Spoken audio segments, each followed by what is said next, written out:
नमस्कार। Banking awareness में module number 6 जो है वो है Indian banking history from 1921 to 1969। ठीक है, 1921 यहाँ पर एक मेजर इवेंट हुई थी, इंपीरियल बैंक ऑफ इंडिया बनाया गया था। और 1969 यहाँ पर एक और बड़ी इवेंट हुई थी, वो था भारतीय बैंकों का नेशनलाइजेशन। ठीक है, जो मेजर बैंक्स हैं उनका नेशनलाइजेशन। इस वीडियो में हम यहाँ से यहाँ तक का डिस्कशन कर रहे हैं। अगला जो वीडियो होगा वो नेशनलाइजेशन के ऊपर आधारित होगा। ये जो पर्टिकुलर पीरियड था ये बैंकिंग के लिए कैसा था और ओवरऑल जो डेवलपमेंट इकोनॉमी थी इंडिया की उस पर क्या प्रभाव रहा, ये सब हम इस वीडियो में समझने की कोशिश करेंगे। ठीक है, पहली बात है 1921 में formation of imperial bank of India. तो पिछले वीडियो में हमने समझा था कि 1921 में bank of Bengal, bank of Bombay और बैंक ऑफ मद्रास, इन तीनों को मर्ज किया गया और इससे इंपीरियल बैंक ऑफ इंडिया बनाया गया। इंपीरियल बैंक ऑफ इंडिया जो था वो उस वक्त ब्रिटिश इंडिया का लार्जेस्ट बैंक था और ये डी फैक्टो एक सेंट्रल बैंक की तरह भी काम कर रहा था। ठीक है, गवर्नमेंट के जो ट्रेजरी ऑपरेशंस है वो भी हैंडल करता था, बाकी के जो काम है वो भी निभाता था। सिर्फ करेंसी जो इशुएंस है उसको छोड़ के बाकी के करीब करीब सारे काम, जैसे कि मॉनेटरी पॉलिसी से रिलेटेड कुछ काम, वो सारे काम ये इंपीरियल बैंक ऑफ इंडिया कर रहा था। तब तक इंडिया में आरबीआई या सेंट्रल बैंक की कंसेप्ट नहीं थी। ठीक है, आपको ये ध्यान रखना है कि इंपीरियल बैंक ऑफ इंडिया है उसके पास में करेंसी इशू करने की पावर नहीं थी, बाकी करीब करीब आरबीआई जैसी सारी पावर्स उसमें थी। ठीक है, तो ये बनाया गया था मर्जर ऑफ प्रेसिडेंसी बैंक से। ये लार्जेस्ट कमर्शियल बैंक था और अर्बन एलीट फोकस इसका था। अब ये अर्बन एलीट फोकस जो है इसका क्या मतलब हो गया कि आरबीआई के फॉर्मेशन से पहले तक ये डी फैक्टो सेंट्रल बैंकिंग के जो फंक्शन है वो करता रहा, लेकिन जो इसकी जो लैंडिंग थी, ठीक है, वो अर्बन ट्रेड, फॉरेन कॉमर्स और लार्ज जो बिजनेस हाउसेज है वहीं तक लिमिटेड थी। रूरल एक एरियाज, स्मॉल और मीडियम एंटरप्राइजेज और एग्रीकल्चर, इनके पास इस बैंक की रीच नहीं थी। इनको क्रेडिट में अभी तक भी एक्सक्लूड किया हुआ था। ठीक है, तो इसका जो फोकस था वो अर्बन एलीट था। ठीक है, रूरल जो है और जो छोटे शहर और छोटे कस्बे हैं वहाँ तक किसी भी प्रकार की बैंकिंग की रीच तब तक नहीं थी। ठीक है, अब इसमें अगली बात आती है weak banking regulation in early 20th century. जब हम 20वीं सदी की बात करते हैं उस वक्त जो बैंकिंग की स्ट्रक्चर थी और जो परिस्थितियाँ थी वो क्या थी, तो जो अर्ली 20th सेंचुरी थी उसमें इंडिया का जो बैंकिंग रेगुलेशन था वो ऑलमोस्ट एब्सेंट था। बैंक जो है उनकी एंट्री और उनका जो कैपिटल एडेक्वेसी और उनकी लैंडिंग प्रैक्टिसेस और उनका मैनेजमेंट स्टैंडर्ड्स, इन सब पर कोई यूनिफॉर्म लीगल फ्रेमवर्क अवेलेबल नहीं था। ठीक है, अपनी मर्ज़ी से वो एंट्री कर लेते थे, अपनी मर्ज़ी से कैपिटल रखते थे, लैंडिंग उनकी अपनी होती थी, किसको देना है किसको नहीं देना, और उनका जो मैनेजमेंट होता था वो उनका कोई स्टैंडर्ड एज सच नहीं होता था। ठीक है, प्रेसिडेंसी बैंक्स और जो बड़े लार्ज बैंक्स हैं उनको छोड़कर ज़्यादातर जो इंस्टीट्यूशंस थे वो लूजली जो है रेगुलेटेड थे और इसकी वजह से जो बैंकिंग थी उसके की फीचर थे उस टाइम में risky and speculative banking practices. ठीक है, तो ये परिस्थितियाँ डिफाइन करती है कि उस वक्त absence of effective supervision, no uniform banking law, high operational risk. ठीक है, ये 1920 के आसपास की बात है, 1920 के आसपास की बात है ये। ठीक है, अब यहाँ पे सिचुएशन कैसे बदलती है कि कुछ बैंक्स जो हैं स्मॉल प्राइवेट बैंक्स, उनका फ्रीक्वेंट वहाँ पे उस टाइम में कोलैप्स होता है। तो इस पीरियड में कई स्मॉल प्राइवेट बैंक्स जो है वो कोलैप्स हो गए। अब इसके जो एग्जांपल है कोलैप्स होने वाले बैंक्स के, उनमें एक आता है पीपल्स बैंक ऑफ इंडिया। ठीक है, people's bank of India, people's bank of India, PBI. ये जो पीबीआई बैंक था ये 1920 के आसपास, ये कंफर्म डेट नहीं है लेकिन 1920 के आसपास ही फेल हो गया था। ठीक है, पंजाब रीजन में ये काम करता था और ये कोलैप्स हो गया था। इसके अलावा एक बैंक और था, जैसे alliance bank of Shimla, alliance bank of Shimla. उस वक्त हिमाचल प्रदेश नहीं था, इसलिए हिमाचल प्रदेश का जो एरिया था वो भी पंजाब में ही आता था और पाकिस्तानी पंजाब जो है वो भी इसमें इंक्लूड था। जो पंजाब रीजन के कुछ बैंक्स थे जो कोलैप्स हुए थे, उनमें से ये दो बैंक जो है, ये नाम अपने को थोड़ा ध्यान रखने हैं, पीपल्स बैंक ऑफ इंडिया और अलायंस बैंक ऑफ शिमला। ये जो ABS बैंक था ये भी 1923 में 1923 में कोलैप्स हो गया था। ठीक है, ये दो एग्जांपल्स हैं सिर्फ, बाकी बहुत सारे ऐसे प्राइवेट बैंक्स थे जो उस टाइम में कोलैप्स हो गए थे। और ये पुअर कैपिटल बेस उनका, mismanagement, speculative trade financing, local इस तरह के जो काम थे उनकी वजह से ये ज़्यादातर फेल हुए। कई लोकल बैंक्स जो है स्पेकुलेटिव ट्रेड फाइनेंसिंग की में जो नुकसान हुआ उसकी वजह से बंद हुए। अब ये जो फेलियर्स थे ये आइसोलेटेड नहीं थे, बल्कि पूरा एक सिस्टम ही बिल्कुल वीक था, और जो सिस्टमेटिक वीकनेस थी वो इससे बार बार जाहिर होती थी। तो जाहिर सी बात है कि जो आम आदमी है उसका बैंकों में ट्रस्ट बिल्कुल भी नहीं था। ठीक है, यहाँ पे एक क्वेश्चन आपके एग्जामिनेशन का है, what cause the collapse of several private banks in India during 20th century. तो इसमें जो करेक्ट आंसर होगा ये होगा poor capital base and mismanagement. ठीक है, चलते हैं आगे। अब इसका जो डिपॉजिटर्स हैं उन पर क्या इम्पैक्ट पड़ा।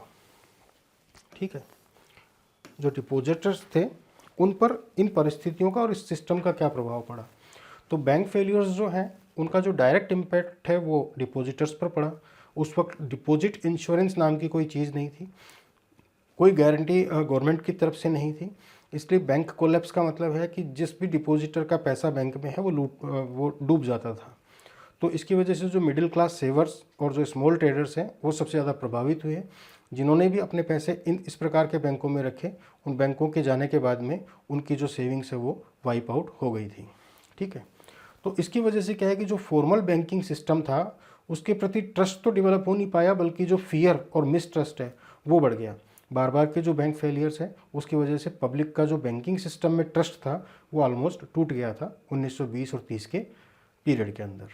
ठीक है, और सेविंग्स जो है लोग बैंकों में नहीं रखते थे, बल्कि खुद के पास में कैश जमा करके रखते थे, या फिर जो मनी लेंडर्स होते हैं उनके पास जमा करते थे, या फिर उनसे उधार लेते थे। तो जो पूरा का पूरा जो क्रेडिट सिस्टम है और जो इकोनॉमी है वो मनी लेंडर्स के बेसिस पे इंडिया में चल रही थी। इसमें अगली जो बात है वो है how this failures shaped future banking reforms. अब ये जो बैंक फेलियर्स थे इनकी वजह से फ्यूचर बैंकिंग रिफॉर्म्स की तरफ क्या जो है किस प्रकार से इन्होंने प्रभावित किया। तो जो अर्ली बैंक फेलियर्स थे उसकी वजह से पॉलिसी मेकर्स जो है उनको एक चीज़ समझ में ये आई कि जो अनरेगुलेटेड बैंकिंग जो है वो इकोनॉमी के लिए डेंजरस है। ठीक है, और ये जो एक्सपीरियंस है इसकी वजह से बाद में जो है आरबीआई की जो स्थापना हुई 1935 में वो, उसके बाद में बैंकिंग रेगुलेशन एक्ट हुआ 1949, फिर डिपॉजिट इंश्योरेंस आया इंडिया में। इस तरह के रिफॉर्म्स जो है ग्रेजुअली धीरे धीरे आए, और फिर उन्होंने जो है पॉलिसी फाउंडेशन जो है इंडिया की बैंकिंग और इकोनॉमी की तरफ उसको शेप दी। ठीक है, तो इन रिफॉर्म्स की वजह से धीरे धीरे बैंकिंग सेक्टर में स्टेबिलिटी और पब्लिक कॉन्फिडेंस आया। ठीक है, लेकिन उस वक्त तक जो कंडीशंस थी उसमें ये था कि ये फेलियर्स की वजह से डिपॉजिटर्स जो है फॉर्मल बैंकिंग से डरते थे। ठीक है, तो इन फेलियर्स की वजह से क्या हुआ, एक सेंट्रल बैंकिंग अथॉरिटी की ज़रूरत पड़ी, क्योंकि इंपीरियल बैंक ऑफ इंडिया जो था वो ओवरलोडेड था वर्क से। वो गवर्नमेंट के काम भी कर रहा था और लैंडिंग भी कर रहा था, लेकिन उसकी जो लैंडिंग थी वो शहरी जो एरिया है या पोर्ट्स जो है वहीं तक सीमित थी। इसके अलावा एक यूनिफॉर्म बैंकिंग लॉ की ज़रूरत पड़ी। उसके अलावा एक जो है आरबीआई और बीआर एक्ट जो है उनकी भी फाउंडेशन धीरे धीरे बनने लग गई। लेकिन ये सब ब्रिटिश इंडिया के टाइम की बात है, ब्रिटिश इंडिया के टाइम की बात है। ठीक है, और यहाँ पे सिर्फ आरबीआई की स्थापना के अलावा जो है और ज़्यादा काम नहीं हुए। उसके बाद जो इंडिया की जो इंडिपेंडेंस हुई उसके बाद में ही ये बीआर एक्ट 1949 में आया था। ठीक है, तो चलते हैं आगे। आगे है 1935 establishment of reserve bank of India 1935 में। ठीक है, सबसे पहले एक एक्ट पास किया गया आरबीआई एक्ट 1934। ठीक है, आरबीआई एक्ट ये ब्रिटिश इंडिया जो है उसका एक्ट है, आरबीआई एक्ट 1934। ठीक है, और इस एक्ट के तहत आरबीआई जो है 1935 से काम करना शुरू किया। आरबीआई की हिस्ट्री का एक अलग से मॉड्यूल है तो उसके बारे में और डिटेल में पढ़ेंगे हम। फिलहाल ये है कि जो आरबीआई है उसको जो काम दिए गए उसमें करेंसी का इशू करना, मॉनेटरी का मैनेजमेंट करना और बैंकिंग सिस्टम जो है उसको एक ओवरसी करना, ये रेस्पॉन्सिबिलिटीज़ दी गई थी। अब इससे ये हुआ कि जो इंपीरियल बैंक के जो सेंट्रल बैंकिंग के जो फंक्शंस थे वो अलग कर दिए गए, वो आरबीआई को दे दिए गए, और एक इंस्टीट्यूशनल मॉनेटरी फ्रेमवर्क जो है वो आरबीआई के रूप में डेवलप हुआ। लेकिन तब तक भी आरबीआई की जो पावर्स थी वो बहुत ज़्यादा नहीं थी। बस ये है कि जो इंपीरियल बैंक ऑफ इंडिया है, इसके जो सेंट्रल जो बैंकिंग टाइप के जो फंक्शंस थे वो आरबीआई के पास में शिफ्ट कर दिए गए थे। ठीक है, यहाँ पे एक क्वेश्चन हम लेते हैं, when was reserve bank of India established, तो ये 1935 जो है इसका करेक्ट आंसर हो जाएगा। ठीक है, आगे चलते हैं। RBI regulatory entry without structural change 1935 to 1947।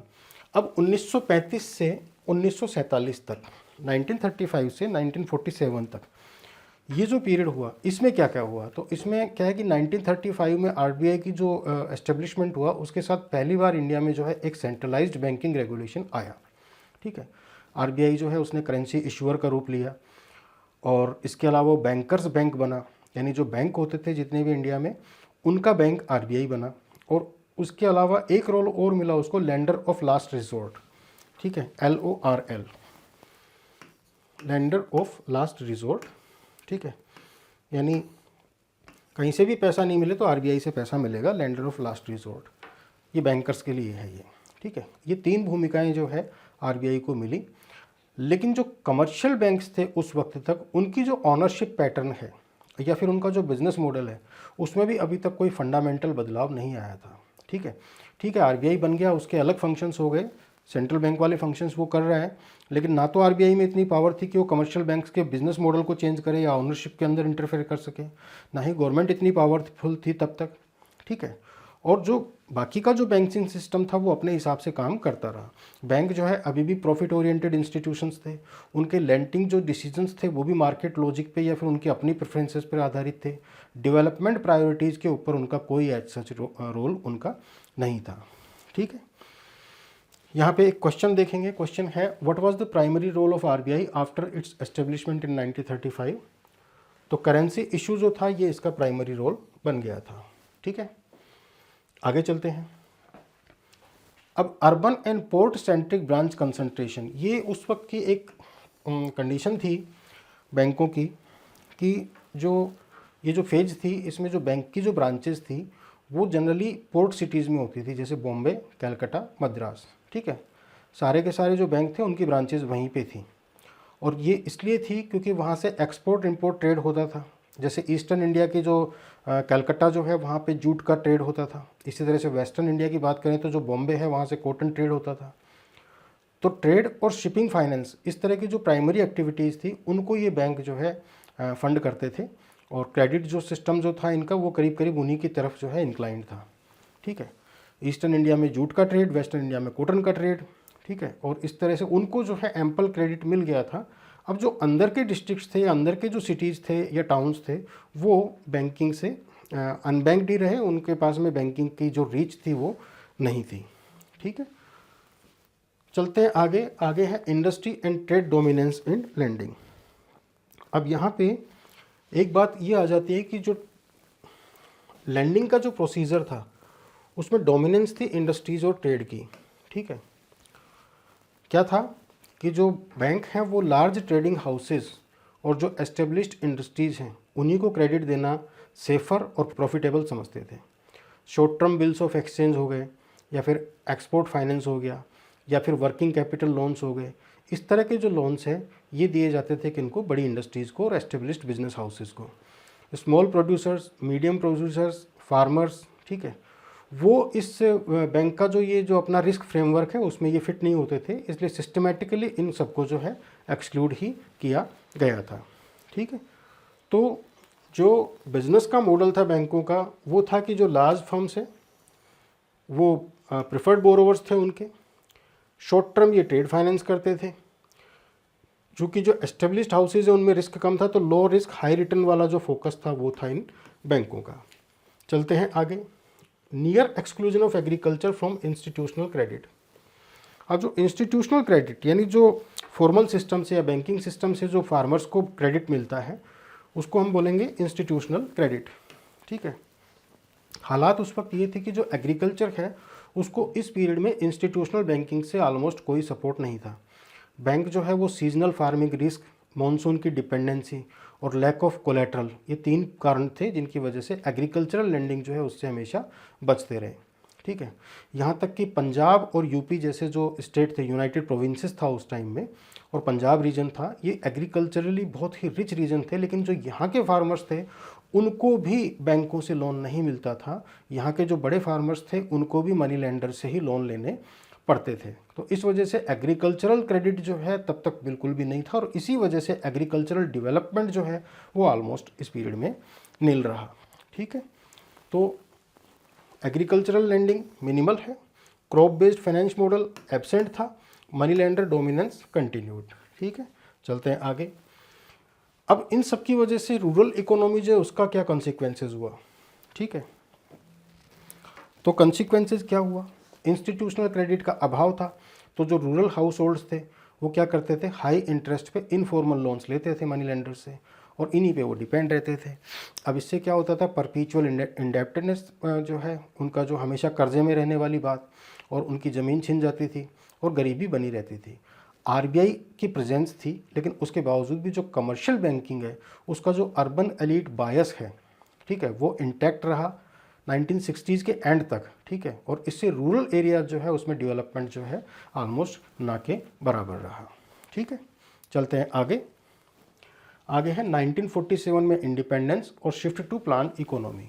अब 1947 से क्या होता है, 1947 में भारत आज़ाद होता है। इंडिपेंडेंस के बाद इंडिया जो है सेलेक्ट करता है अपने लिए प्लान्ड इकोनॉमिक डेवलपमेंट। ये जो प्लान्ड इकोनॉमिक डेवलपमेंट का रास्ता है, इसको चुनने के बाद में जो हमारी लीडरशिप है उनको ये समझ में आया कि जो बैंकिंग सेक्टर है, ठीक है, समझ में तो बहुत पहले आ गया था, लेकिन अब जो है उनका एक्शन लेने का टाइम था। तो उन्होंने ये समझा कि जो बैंकिंग सेक्टर है उसका यूज हो सकता है पब्लिक की सेविंग्स को मोबिलाइज करने में, इन्वेस्टमेंट की फाइनेंसिंग करने में और डेवलपमेंट प्लानिंग करने में। यानी जो बैंकिंग सेक्टर है वो डेवलपमेंट प्लानिंग की बैकबोन बन सकती है। इसलिए बैंकिंग जो सेक्टर है उसको रेगुलेशन और रिफॉर्म्स दोनों की सख्त ज़रूरत थी। इस बात पे जो पॉलिटिकल लीडरशिप थी वो आमादा थी और उसको करना था। तो बैंकिंग जो है उसको एक प्रॉफिट ओनली एक्टिविटी नहीं, बल्कि नेशन बिल्डिंग इंस्ट्रूमेंट जो है उसकी तरफ जो है कैसे मोड़ा जाए और कैसे उसको कंसेप्चुअलाइज किया जाए, ये बात जो थी इसके बारे में विचार विमर्श बने, कमेटियाँ बनी। ठीक है, और डिसीजन जो है पॉलिसीज़ की तरफ गवर्नमेंट लेने लगी। यहाँ पे नेक्स्ट होता है 1948 एंड 49। यहाँ पे दो बड़े मेजर बैंकिंग रिफॉर्म्स हुए थे 1948 में और 1949 में। अब ये क्या हुए थे, आरबीआई जब शुरू में एस्टेब्लिश हुआ था तो एक प्राइवेट बैंक था। 1949 में आरबीआई को जो है नेशनलाइज कर दिया गया। ठीक है, अब इससे क्या हुआ कि जो मॉनेटरी अथॉरिटी है वो गवर्नमेंट की ओनरशिप में आ गई। ठीक है, उसी साल 1949 में ही बैंकिंग रेगुलेशन एक्ट 1949 भी इनेक्ट कर दिया गया। तो दो चीज़ें हुई, एक तो आरबीआई जो है उसका नेशनलाइजेशन, अब ये गवर्नमेंट आउंड बैंक बन गया। इसके अलावा बैंकिंग रेगुलेशन एक्ट 1949 ये बनाया गया। ठीक है, अब यहाँ से चीज़ें कैसे चेंज होती है वो है, जो बैंकिंग रेगुलेशन एक्ट बना उसने को क्या किया, उस एक्ट ने क्या किया कि इसने आरबीआई को बैंक्स की लाइसेंसिंग, उनका इंस्पेक्शन, उनका मैनेजमेंट कंट्रोल और उनको करेक्टिव एक्शंस को की डायरेक्शन देना, ये सब पावर्स दे दी। ठीक है, अब इसका ऑब्जेक्टिव था कि जो बैंकिंग स्टेबिलिटी और डिपॉजिटर प्रोटेक्शन जो है उसको कैसे सुनिश्चित किया जाए। ठीक है, अब पहली बार जितने भी कमर्शियल बैंक थे वो सारे के सारे आरबीआई के अंडर में आ गए, और आरबीआई जो है उनके मैनेजमेंट कंट्रोल जो है उसमें भी इंटरवेंशन कर सकता था, उनके जो डॉक्यूमेंट्स हैं उनको इंस्पेक्ट कर सकता था, उनका लाइसेंसिंग, उनको लाइसेंस देना और उनके लाइसेंस रद्द करना, दोनों पावर्स आरबीआई के पास में आ गई थी। और ये सारी चीज़ें पॉसिबल हुई बैंकिंग रेगुलेशन एक्ट 1949 के तहत।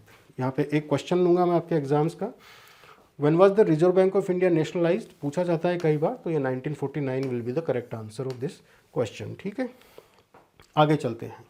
बैंकिंग रेगुलेशन एक्ट 1949, इसका भी एक अलग से मॉड्यूल है, लेकिन थोड़ा सा समझ लेते हैं कि जो बैंकिंग रेगुलेशन एक्ट 1949 है, इसने आरबीआई को बैंक्स के इंटरनल मैनेजमेंट पर इंटरवीन करने की पावर दे दी थी। ठीक है, आरबीआई बैंकों के जो डायरेक्टर्स हैं उनको रिमूव कर सकता था, उनका मैनेजमेंट सुपरसीड कर सकता था और उनको डायरेक्शंस इशू कर सकता था कि उनको क्या क्या करेक्टिव मेजर्स जो है लेने चाहिए अपनी स्थिति को सुधारने के लिए। अब इस सब प्रोसेस का जो ऑब्जेक्टिव था वो था वीक गवर्नेंस, इनसाइडर अब्यूज़ और कनेक्टेड लैंडिंग। ठीक है, इस तरह की जो प्रैक्टिसेस थी उनको कर्ब करना, और ये ज़रूरी इसलिए था क्योंकि प्री इंडिपेंडेंस और अर्ली पोस्ट इंडिपेंडेंस जो बैंक फेलियर्स थी और जो लोगों का ट्रस्ट जीरो था उसको थोड़ा सा कवर करने की कोशिश करना। ठीक है, चलते हैं आगे। आगे है limits of banking regulation act in achieving the development goals. अब देखिए, बहुत अच्छा एक्ट इन्होंने पास कर दिया, इम्प्लीमेंटेशन भी हुआ, लेकिन बात वहीं पे आ जाती है कि उससे बैंकिंग की रीच कितनी बढ़ी। ठीक है, अभी जो बैंकिंग रेगुलेशन एक्ट है इसने बैंकिंग स्टेबिलिटी और डिपॉजिटर प्रोटेक्शन को थोड़ा सा इम्प्रूवमेंट तो किया, लेकिन बैंक्स का जो कमर्शियल करैक्टर था वो फंडामेंटली चेंज तब तक नहीं हुआ था। ठीक है, अब ओनरशिप ज़्यादातर बैंक की प्राइवेट थी, करीब करीब सभी बैंक प्राइवेट थे उस टाइम में, तो उनका जो क्रेडिट अलोकेशन है उस पर भी कोई बहुत ज़्यादा गवर्नमेंट का कंट्रोल नहीं था। जो क्रेडिट अलोकेशन था वो भी प्रॉफिट के लॉजिक पर ही रहा। ठीक है, agriculture, small industries, medium industries और रूरल इंडस्ट्रीज़ और रूरल एरियाज़, ये सब इंस्टीट्यूशनल क्रेडिट में तब भी अंदर नहीं आ पाए। ठीक है, ये जो लिमिटेशंस थी इसकी वजह से जो है सोशल कंट्रोल और बैंकिंग नेशनलाइजेशन, इन सब का एक इंटेलेक्चुअल बेसिस धीरे धीरे बनने लगा। कैसे कि जब तक बैंक प्राइवेट रहेंगे तब तक जो है रूरल एरियाज़ में और एग्रीकल्चरल क्रेडिट की जो सिचुएशन है वो नहीं आएंगी, डिपॉजिटर्स का जो ट्रस्ट है वो डेवलप नहीं हो पाएगा। ठीक है, आगे चलते हैं। आगे है 1951 से 1956 तक first and second 5 year plans. अब 1951 जो है तब से इंडिया जो है प्लान्ड इकोनॉमी शुरू हो गई थी इंडिया में। प्लानिंग की जो प्रोसेस थी उसने एग्रीकल्चर, इंफ्रास्ट्रक्चर और इंडस्ट्री, इनके लिए मैसिव क्रेडिट डिमांड जो है वो जनरेट की। ठीक है, क्रेडिट की डिमांड है एग्रीकल्चर को, इंफ्रास्ट्रक्चर को और इंडस्ट्री को, तीनों के लिए। लेकिन जो प्राइवेट बैंक्स थे वो अर्बन सेंट्रिक थे और इंडस्ट्री फोकस थे, तो वो क्रेडिट कहाँ से आएगा, तो बैंकों से ज़्यादा उम्मीद नहीं हो पा रही थी। ठीक है, डेवलपमेंट प्रायोरिटीज़ और बैंकिंग क्रेडिट फ्लो, इन दोनों के बीच में बड़ा ही ज़बरदस्त मिसमैच था। ठीक है, गवर्नमेंट की जो प्रायोरिटीज़ थी वो डेवलपमेंट थी और जो बैंक थे उनकी जो लैंडिंग प्रैक्टिसेस थी वो अर्बन सेंट्रिक थी, तो ये दोनों चीज़ें आपस में जो है मिल नहीं पा रही थी। ये जो मिसमैच था इसकी वजह से जो मिसमैच था बैंकिंग क्रेडिट फ्लो के बीच में और गवर्नमेंट की डेवलपमेंट प्रायोरिटीज़ को, इसकी वजह से जो रूरल एरियाज जो है वो और एग्रीकल्चर सेक्टर जो है वो, इन दोनों को किसी भी प्रकार का जो रिक्वायर्ड फाइनेंशियल सपोर्ट है वो नहीं मिल पा रहा था। ठीक है, तो यहाँ से गवर्नमेंट का जो एक्शंस है वो धीरे धीरे शेप लेने लग गए कि अब आगे क्या होना है। ठीक है, नेक्स्ट हम चलते हैं 1955 पे। यहाँ पे 1955 में क्या हुआ, इंपीरियल बैंक ऑफ इंडिया जो है उसको जो है नेशनलाइज कर दिया गया। तो उस वक्त जो सबसे बड़ा बैंक था वो यही था, तो सबसे पहले जो गवर्नमेंट ने नेशनलाइज किया वो किया इंपीरियल बैंक ऑफ इंडिया को। 1955 में एक कानून पास किया गया, SBI एक्ट 1955, SBI एक्ट 1955। ये कानून पास करके जो इंपीरियल बैंक ऑफ इंडिया है उसको स्टेट बैंक ऑफ इंडिया में बना दिया गया, स्टेट बैंक ऑफ इंडिया। ठीक है, तो आज जो स्टेट बैंक ऑफ इंडिया है वो किसी ज़माने में 3 प्रेसिडेंसी बैंक्स के रूप में था, उसके बाद में वो इंपीरियल बैंक ऑफ इंडिया बना, उसके बाद में वो स्टेट बैंक ऑफ इंडिया बना। ठीक है, तो ये जो पूरी स्टोरी है इसमें 1921 का एक पड़ाव आएगा और 1955 जो है वहाँ पे दूसरा पड़ाव आएगा। उससे पहले जो है 1740s की जो टाइम है या 1706 से कहानी शुरू होती है, 1740 जो है उसमें 2 बैंक और बनते हैं, फिर इंपीरियल बैंक ऑफ इंडिया, ये सारी जो है मेजर टाइमलाइन आपके समझ में अब आ गई होगी। ठीक है, यहाँ पे एक क्वेश्चन हम लेंगे, when was the imperial bank of India nationalised to form the state bank of India, तो आंसर इसका हो गया है 1955।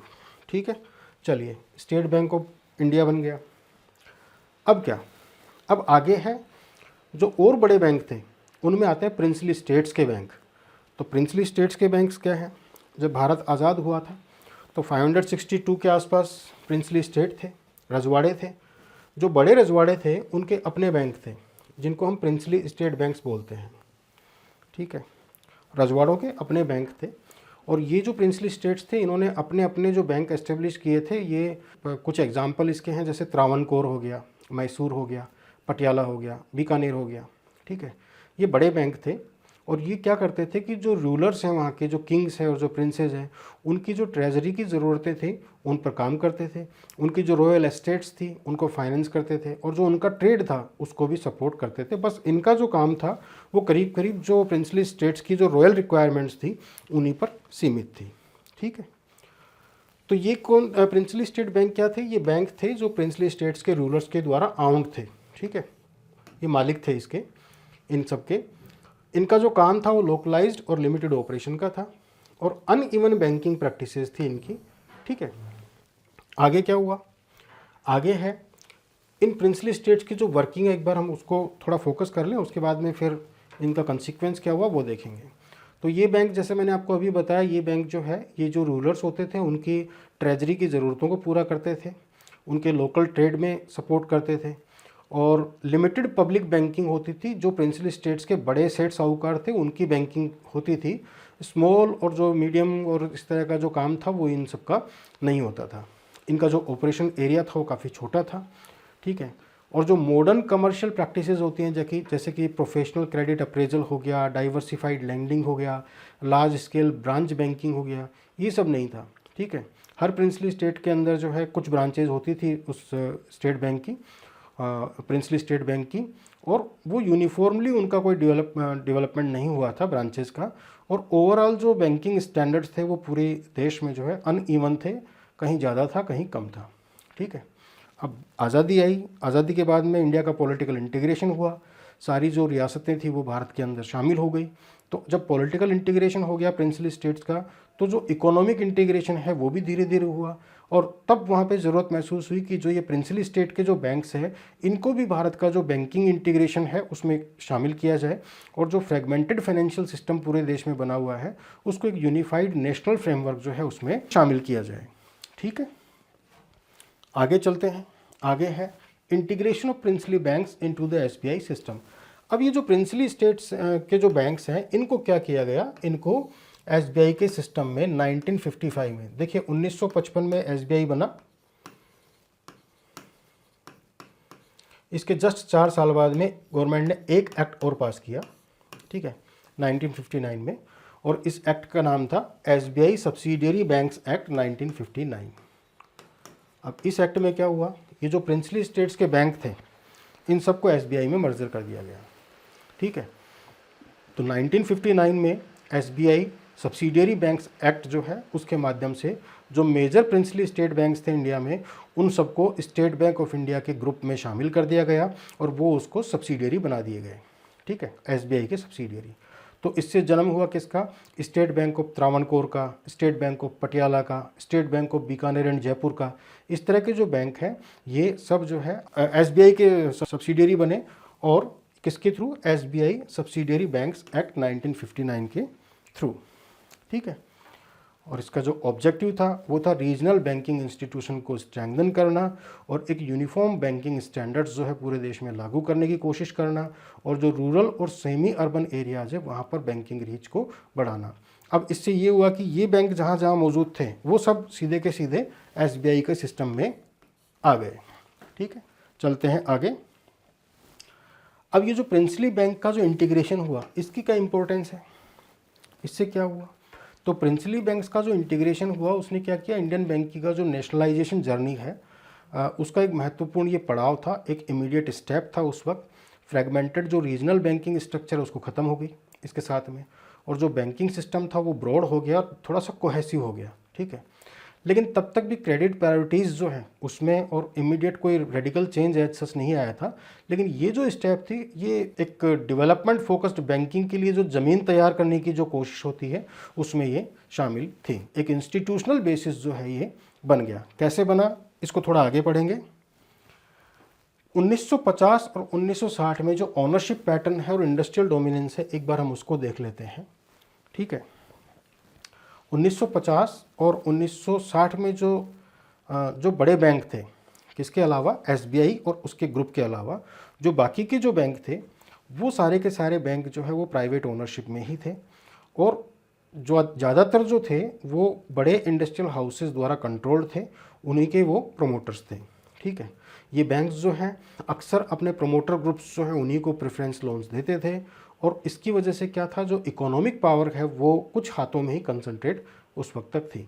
सोशल सेक्टर्स जो है लो रिटर्न होने की वजह से इन सारे बैंकों ने उनको नेगलेक्ट करके रखा था। ठीक है, चलते हैं आगे।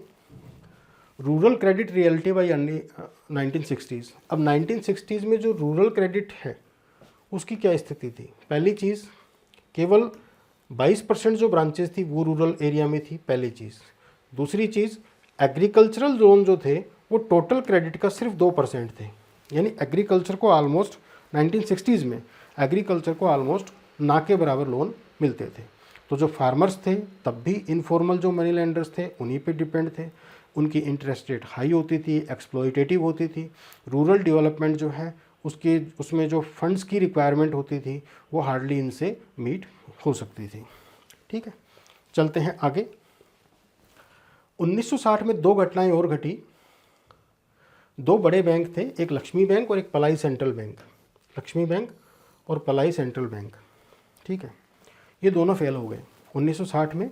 लक्ष्मी बैंक और पलाई सेंट्रल बैंक ये फेल हो गए, और इनमें जो डिपॉजिटर्स की जो पैसा जमा था वो एकदम से ख़त्म हो गया। इससे क्या हुआ कि एक बड़ा मैसेज गया पब्लिक में, और जो पब्लिक का जो कॉन्फिडेंस जो गवर्नमेंट बिल्डअप करने की कोशिश कर रही थी ग्रेजुअली, वो बिल्कुल ख़त्म हो गया। ठीक है, अब यहाँ पे गवर्नमेंट को ये महसूस हो गया कि ये जो रेगुलेशन के जो प्रोसेसेस चल रही है इनसे काम नहीं चलेगा, क्योंकि प्राइवेट बैंक्स हैं, ओनरशिप प्राइवेट है, प्रॉफिट ओरिएंटेड काम करते हैं, इनका काम करने का तरीका इस प्रकार का है कि उसमें डिपॉजिटर्स प्रोटेक्शन जो है ना के बराबर है। तो यहाँ पे गवर्नमेंट को ये क्लियर सिग्नल मिल गया कि रेगुलेशन जो है सिर्फ उससे काम नहीं चलेगा। तो फिर क्या हुआ, आगे चलते हैं। आगे है 1961 और 62 में डिपॉजिट इंश्योरेंस को इंट्रोड्यूस किया गया। अब सरकार ने सबसे पहला काम तो ये किया कि एक एक्ट पास किया, डिपॉजिट इंश्योरेंस कॉरपोरेशन एक्ट 1961। ठीक है, डिपॉजिट इंश्योरेंस कॉरपोरेशन एक्ट 1961। ये जो एक्ट था इसने एक बॉडी की स्थापना की जिसका नाम था डिपॉजिट इंश्योरेंस कॉरपोरेशन। और ये डिपॉजिट इंश्योरेंस कॉरपोरेशन है, इसने क्या किया, इसने ये किया कि जितने भी डिपॉजिटर्स हैं जिनकी सेविंग्स बैंक में जमा है उसका एक पोर्शन जो है उसको इंश्योर कर दिया कि अगर बैंक ख़त्म भी हो गया, डूब भी गया, तो भी आपकी सेविंग्स का एटलीस्ट इतना पोर्शन जो है गवर्नमेंट उसको गारंटी देती है कि वो सिक्योर रहेगा। उस वक्त एशिया का पहला कंट्री बना था इंडिया जिसने डिपॉजिट इंश्योरेंस जो है उसको इंट्रोड्यूस किया था। ठीक है, इसका ऑब्जेक्टिव एक ही था कि जो डिपॉजिटर्स का जो कॉन्फिडेंस है सिस्टम में उसको रेस्टोर करना, और जो पैनिक विड्रॉल्स होते हैं, किसी भी बैंक के बारे में कोई अफवाह भी फैल जाए तो एकदम से पैनिक विड्रॉल्स होते हैं उसको भी रोकना। अब इस एक्ट से क्या हुआ कि जो बैंकिंग सिस्टम है उसमें स्टेबिलिटी और पब्लिक ट्रस्ट धीरे धीरे बढ़ा। डिपॉजिट इंश्योरेंस जो है उसने फाइनेंशियल सेफ्टी नेट के रूप में पहली बार जो है इंडिया के लोगों के सामने वो आया। ठीक है, तो यहाँ पे एक क्वेश्चन आपके एग्जामिनेशन का ये है, what year was deposit insurance introduced in India? 1960। Deposit insurance 1962 में, क्योंकि एक्ट जो है ये पास हुआ था 1961 में, और 1962 से डिपॉजिट इंश्योरेंस जो है इंडिया में इंट्रोड्यूस हो गया था। अब आगे चलते हैं। 1960s में जो है गवर्नमेंट ने 2-3 काम और किए थे, कोऑपरेटिव बैंक्स और रूरल क्रेडिट इंस्टीट्यूशंस जो है उनको प्रमोट करना। डिफरेंट कमिटीज़ बनाई गई थी, उन सब की जो रिकमेंडेशंस थी उनका इम्प्लीमेंटेशन करने की कोशिश में जो है गवर्नमेंट ने कोऑपरेटिव क्रेडिट सोसाइटीज़ और लैंड डेवलपमेंट बैंक्स जो है उनको प्रमोट किया। इन्होंने थोड़ी बहुत हेल्प की, लेकिन इनका जो स्केल था वो बहुत लिमिटेड था, गवर्नेंस भी इनकी वीक थी और रिसोर्सेज भी इनके पास में इनएडिक्वेट थे। तो इसकी वजह से जो कोऑपरेटिव जो होती हैं वो रूरल क्रेडिट गैप को जो है ब्रिज नहीं कर सकती थी, इनके बस की बात नहीं थी कि पूरा का पूरा जो गैप है उसको ये फुलफिल कर दें। ठीक है, तो ये जो इंस्टीट्यूशंस थे इनका जो इम्पैक्ट रहा वो पार्शियल रहा, कोई बहुत ज़्यादा इससे उम्मीद करना उस टाइम में पॉसिबल नहीं था। ठीक है, तो ये जो कोऑपरेटिव बैंक स्टार्ट किए गए थे और जो रूरल क्रेडिट इंस्टीट्यूशंस शुरू किए गए थे, इनका जो फोकस था वो एग्रीकल्चरल क्रेडिट था। इंस्टीट्यूशनल रूरल लेंडिंग को शुरू करने की कोशिश थी, लेकिन इनकी जो इफ़ेक्टिवनेस थी वो लिमिटेड थी। चलते हैं आगे। 1967 में गवर्नमेंट एक कंसेप्ट लेके आती है, सोशल कंट्रोल ऑफ बैंक्स। अब ये क्या है? तो सोशल कंट्रोल पॉलिसी है, उसके तहत बैंक्स के जो बोर्ड्स हैं, ठीक है, उनमें गवर्नमेंट का रिप्रेजेंटेशन को एंट्री दी गई, ठीक है। यानी अब क्या होगा, जितने भी बैंक्स हैं उनके जो बोर्ड्स हैं उनमें गवर्नमेंट के ऑफिसर्स भी शामिल होंगे, पहली चीज़। दूसरी, वो जो क्रेडिट प्लानिंग करते हैं उसमें वो गवर्नमेंट का कहा मानेंगे, ठीक है। तो ये है सोशल कंट्रोल ऑफ बैंक्स, ठीक है। ये आया था नेशनलाइजेशन से 2 साल पहले। ऑब्जेक्टिव था पब्लिक वेलफेयर, ठीक है। इनका ऑब्जेक्टिव था कि जो बैंक्स हैं वो प्रॉफिट सेंटर्स की बजाय पब्लिक वेलफेयर के इंस्टीट्यूशन बने। लेकिन चूंकि तब तक ऑनरशिप जो थी वो तब भी प्राइवेट ही थी, तो इसका भी लिमिटेड इम्पैक्ट रहा, ठीक है। तो इसलिए ये जो पॉलिसी है ये भी कोई पूरी तरह से सक्सेसफुल नहीं रही। और अब आती है final step 1969, nationalisation of the bank. तो ये जो नेशनलाइजेशन हुआ ये एक लॉजिकल आउटकम था इस पूरी कहानी का, जो 1900 के आसपास से शुरू हुई थी। 1947 से लेकर 1969 तक, 1947 से 1969 का जो कुमुलेटिव एक्सपीरियंस था गवर्नमेंट का, उसने एक चीज़ को प्रूव कर दिया था कि रेगुलेटेड प्राइवेट बैंकिंग जो है उससे भी इंडिया की जो डेवलपमेंट नीड्स है वो फुलफिल नहीं हो सकती। इंडिया में जो बैंकिंग इंक्लूजन है वो पॉसिबल नहीं हो सकता। रूरल क्रेडिट गैप जो है उसको पूरा नहीं किया जा सकता। इंडस्ट्रियल कंसंट्रेशन इनका बना रहेगा, बैंक फेल होते रहेंगे, और प्लानिंग प्रायोरिटीज जो है उसमें बैंक्स का रोल एक्सेस नहीं होगा। तो यहाँ पे एक ड्रास्टिक रिफॉर्म की ज़रूरत थी, और इसी के साथ जो है 1969 में जो मेजर प्राइवेट बैंक्स थे इंडिया के उनको नेशनलाइज कर दिया गया, ठीक है। तो यहाँ से नेशनलाइजेशन शुरू होता है, और उसके बाद में नेशनलाइजेशन 2 स्टेप में होता है, उसके बारे में हम अगले लेक्चर में पढ़ेंगे, ठीक है। Thank you very much.